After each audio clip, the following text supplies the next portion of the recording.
আমি দীর্ঘ জীবন ধরে কবিতা, ছবি, শিল্প, শিশু এবং ছাত্রছাত্রীদের নিয়ে জীবন নিজে নিজে পার করে আসছি। এই মুহূর্তে দেশের যে পরিস্থিতি, তাতে আমার মনে হয় যে আমি একটা কিছু বলি বা কিছু করি, সেরকম ইয়েতেই আমি একটা কবিতা লিখেছি। কবিতাটা আমার ছাত্রদের উদ্দেশ্যেই শুধু দেওয়া। আমি কোনো ব্যক্তি বা কোনো দল, কোনো সংগঠন এসব কিছু দিয়ে আমি লিখছি না, দেশের পরিস্থিতির উপরেই আমি এই কবিতাটা লিখেছি। সবুজের মাঝে লাল বৃত্ত আঁকা, ফেটে বাঁধা মুখ। কবিতা কি লিখতে পারবে এইসব তরুণদের উদ্দীপ্ত সতেজ প্রতিবাদ, আত্মত্যাগ, দ্রোহ ও বিজয়?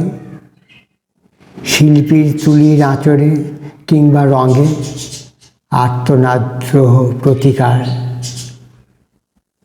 অবশেষে স্নিগ্ধ শীতল পত্রকুঞ্জে শিশিরের কণা, স্নিগ্ধ সকাল। শিল্পকলা, ছন্দকলা, প্রলয়, উল্লাস।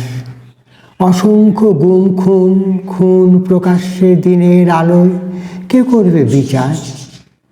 শেষটায় দাঁড়ালো কি, হে প্রাণ বাজি রাখা বেঁচে যাওয়া জীবন তরুণ? দেশকাল শুধুই কি রেখে যাবে বারে বারে একটি করে বিজয় প্রতীক? অতঃপর হে তরুণ, তোমার প্রজন্মেরা তোমাকে প্রশ্ন করবে না, কেন আমাদের এত এত বিজয় ধূলিসাৎ হয়, এবারও কি হবে? হে অতন্দ্র প্রহরী, তোমাদের হাতে দিয়ে যাব এই বিজয় গৌরব।